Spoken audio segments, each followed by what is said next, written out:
He studied law at Leningrad State University, selected to attend the Red Banner Institute of Intelligence, worked as a KGB foreign intelligence officer for 16 years.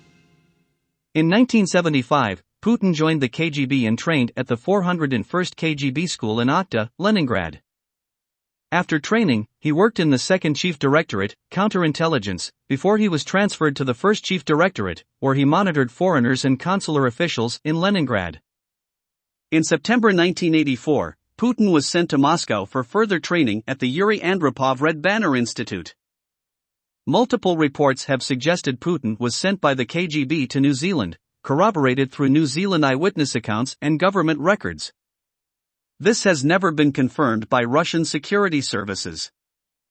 Former Waitakere City Mayor Bob Harvey and former Prime Minister David Lange alleged that Putin served in Wellington and Auckland.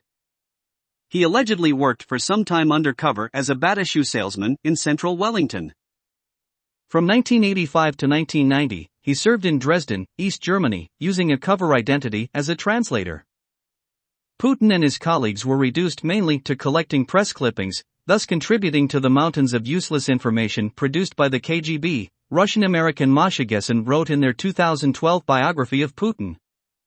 His work was also downplayed by former Stasi spy chief Markus Wolf and Putin's former KGB colleague Vladimir Putin. Journalist Catherine Belton wrote in 2020 that this downplaying was actually cover for Putin's involvement in KGB coordination and support for the terrorist Red Army faction, whose members frequently hid in East Germany with the support of the Stasi. Dresden was preferred as a marginal town with only a small presence of Western intelligence services.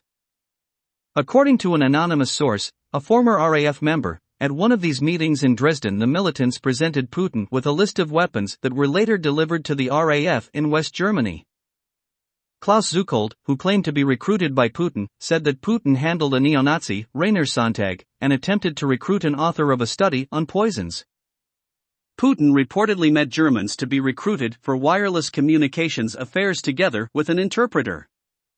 He was involved in wireless communications technologies in Southeast Asia due to trips of German engineers, recruited by him, there and to the West. According to Putin's official biography, during the fall of the Berlin Wall that began on November 9, 1989, he saved the files of the Soviet Cultural Center, House of Friendship, and of the KGB villa in Dresden for the official authorities of the would-be United Germany to prevent demonstrators, including KGB and Stasi agents, from obtaining and destroying them. He then supposedly burnt only the KGB files, in a few hours, but saved the archives of the Soviet Cultural Center for the German authorities.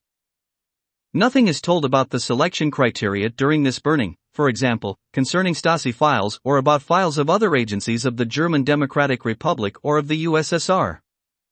He explained that many documents were left to Germany only because the furnace burst, but many documents of the KGB villa were sent to Moscow.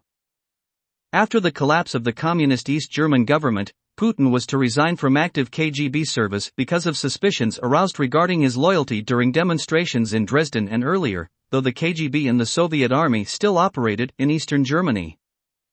He returned to Leningrad in early 1990 as a member of the active reserves, where he worked for about 3 months with the International Affairs section of Leningrad State University, reporting to Vice-Rector Yuri Molchanov, while working on his doctoral dissertation. There, he looked for new KGB recruits, watched the student body, and renewed his friendship with his former professor, Anatoly Sobchak, soon to be the mayor of Leningrad. Putin claims that he resigned with the rank of lieutenant colonel on August 20, 1991, on the second day of the 1991 Soviet coup d'état attempt against the Soviet President Mikhail Gorbachev. Putin said, "As soon as the coup began, I immediately decided which side I was on," although he noted that the choice was hard because he had spent the best part of his life with the organs. Thanks for watching. Don't forget to like, share and subscribe. Visit our platform for more informative videos.